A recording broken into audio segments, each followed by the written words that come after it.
What is good, my guys? This is Cokes and welcome to another Pokemon video. Today I'll be showing you how to EV train your Pokemon in Pokemon Scarlet and Violet.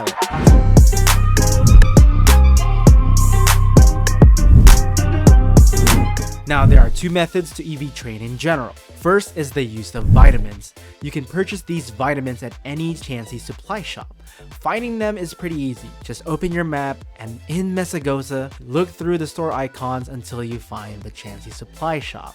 You will need a ton of money though to get the full EV points, since one vitamin costs $10,000 and it only gives you 10 EV points. A Pokemon can only gain 510 EV points and each stat can only gain 252 EV points. So for one stat, you will need a total of 26 vitamins, which would cost you around $260,000. To maximize the EV points, you need a total of 51 to 52 vitamins, which is around $510,000 to $520,000. If you can afford this method, this is the fastest way to gain those EV points. However, if you're broke just like me, then you might need to use the second method.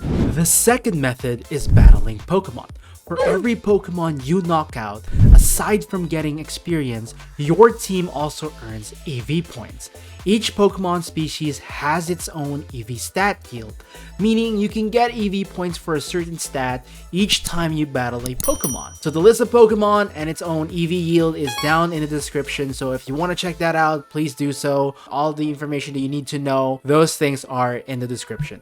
So before you go battling Pokemon for EV points, you will need these power items. These items give you more EV points when your Pokemon are holding them in battle. So let's say you beat a Lechonk. A Lechonk gives you plus 1 HP in EV points.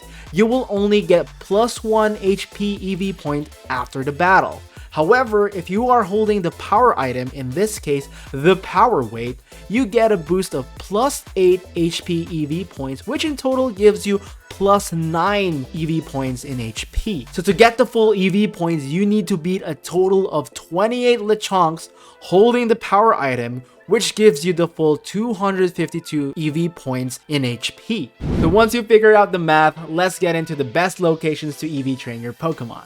Here are some good locations in which you can EV train your Pokemon. For HP, we have Lechonk, which is located in South Province Area 1. Head over to Los Platos and then move a little bit of southeast, shown here on the map. Once you're there, you will see an open field full of Lechonks for you to battle. If you want more Lechonks in the area, you can also eat a ham sandwich, which increases the encounter rate of normal type Pokemon within that area. So head over there and battle 28 Lechonks and you will get the full EV points in HP. I tested it out with and without the sandwich encounter buff, and there was roughly a 3 to 5 minute difference between those two hunts. So if you're in a hurry, or if you have extra ingredients to make a ham sandwich, you can use the encounter buff rate to make it faster or easier for you to look for these types of Pokemon. For attack, we're going to be looking for a Shinx, which gives you plus 1 attack. Head over to South Province Area 3, and a lot of Shinxes can be found along this path right over here. If you want to find more Shinxes within the area, you can eat an avocado sandwich to increase the chances of electric type Pokemon to spawn within the area. Here's a comparison with and without using the encounter buff rate, and there was roughly a 3 to 4 minute difference between those two hunts. For defense, we're going to be looking for Lodicokes and Carcoals. Lodicokes give you plus 1 defense and Carcoals give you plus 2 defense. Head over to East Province Area 3 near the Asado Desert. There's already a group of Lodicokes and Carcoals within the area.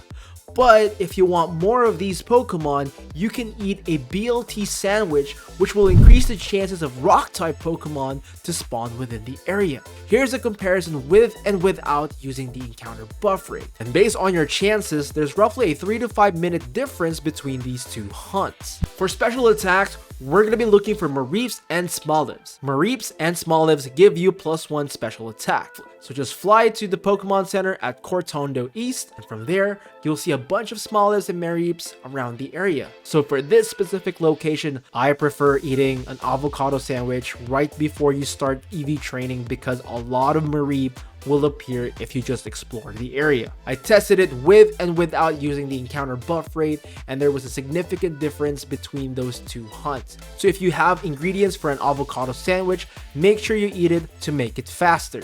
For special defense, we'll need to go to the South Province Area 1 and look for a bunch of Hop-Pips. Hop-Pips give you a +1 special defense, and to find one, head over to the lighthouse and just jump over the ledge right behind.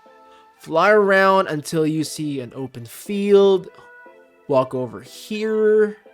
And you can pretty much farm these Hop-Pips right here. So for this specific location, I'd recommend eating a cloth sandwich, which increases the spawn rate of grass type Pokemon in the area. There's a significant difference as well, so I do recommend using it. I tested it with and without using the encounter buff rate, and as you can see, there's a bunch of Hop-Pips, and it would truly help you to make the EV training much faster. And lastly, for speed. We're gonna head to Levincia and travel along this path all the way to East Province Area 2. You will see a lot of Deerlings, Rookidees, and Watrels. These Pokemon give you +1 speed each, and they travel in a bunch of packs. Typically, you won't need the sandwich buff as these Pokemon are everywhere, but if you'd like, you can make an egg sandwich which increases the encounter rate of flying Pokemon. So I tested it with and without the encounter buff rate, and there wasn't really like a significant difference, probably like a 2 to 3 minute difference between those two hunts. So there you have it, my guys, all the EV training spots so far in Pokemon Scarlet and Violet. Please take note that we're still in the very early stages of the game, so I'll provide an update for faster and easier EV training spots along the way. Please don't forget to subscribe and smash that like button. So let me know if you have better or faster EV training spots in the comment section so that we can check them out and spread into our community. So again, guys, thank you so much for watching. Peace.